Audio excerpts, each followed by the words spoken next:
Thanks, Mr. Chairman. Thanks, gentlemen, for your attendance. Mr. Cohen, I was looking at your organization's mission statement. It says the SPLC is dedicated to fighting hate and bigotry, among other things. And I would say that probably every member of this body agrees with you on that and those principles. Where we seem to disagree is that I think for most of us, and certainly for myself, I don't quantify or qualify, like some hate and bigotry is okay if it's this organization, but it's not okay if it's that organization. But it seems to me, in looking at your information, well, let me ask you this. Why does it seem there are no left-wing hate groups on your list? For example, on-campus groups like Students for Justice in Palestine that have advocated for violence against Jews. Why aren't they on your list? Well, I don't know about that particular group. I couldn't answer that question. There are left-wing groups on our list. Who are they? Well, first, it depends, of course, on what you mean by left-wing.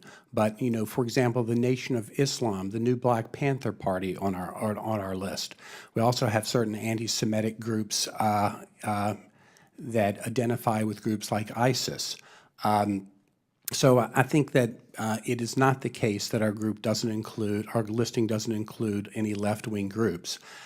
We try to call hate as we see it.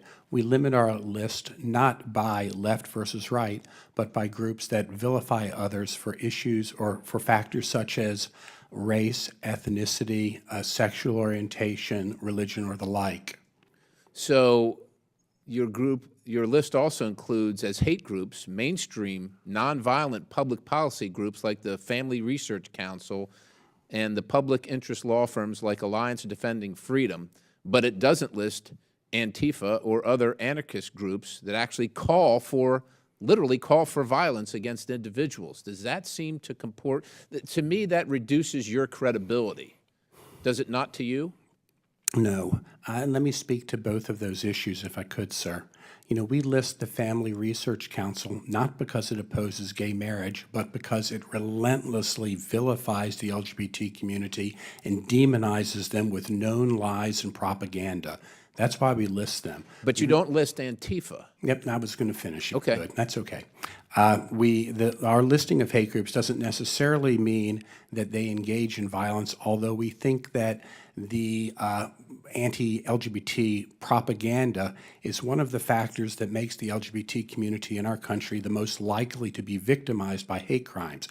If you are familiar with our work, we write about Antifa often. We condemn their tactics.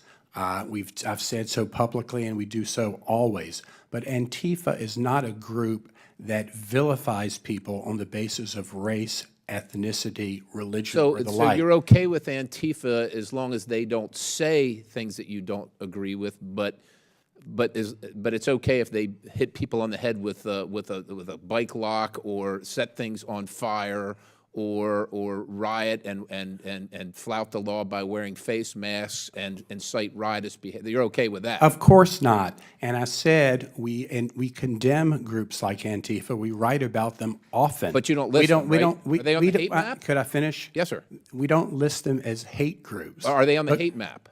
No. Okay. Because they're not groups. Let's move on here. Let's move on here.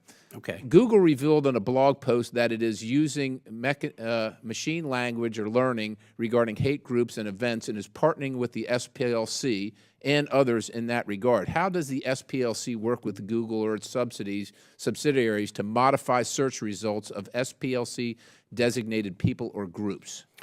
What we try to get Google to do is not prioritize hate groups. I'll give you an example. A few years back, Google's algorithm was manipulated to rename the White House with a racist name. It used to be the case that when you would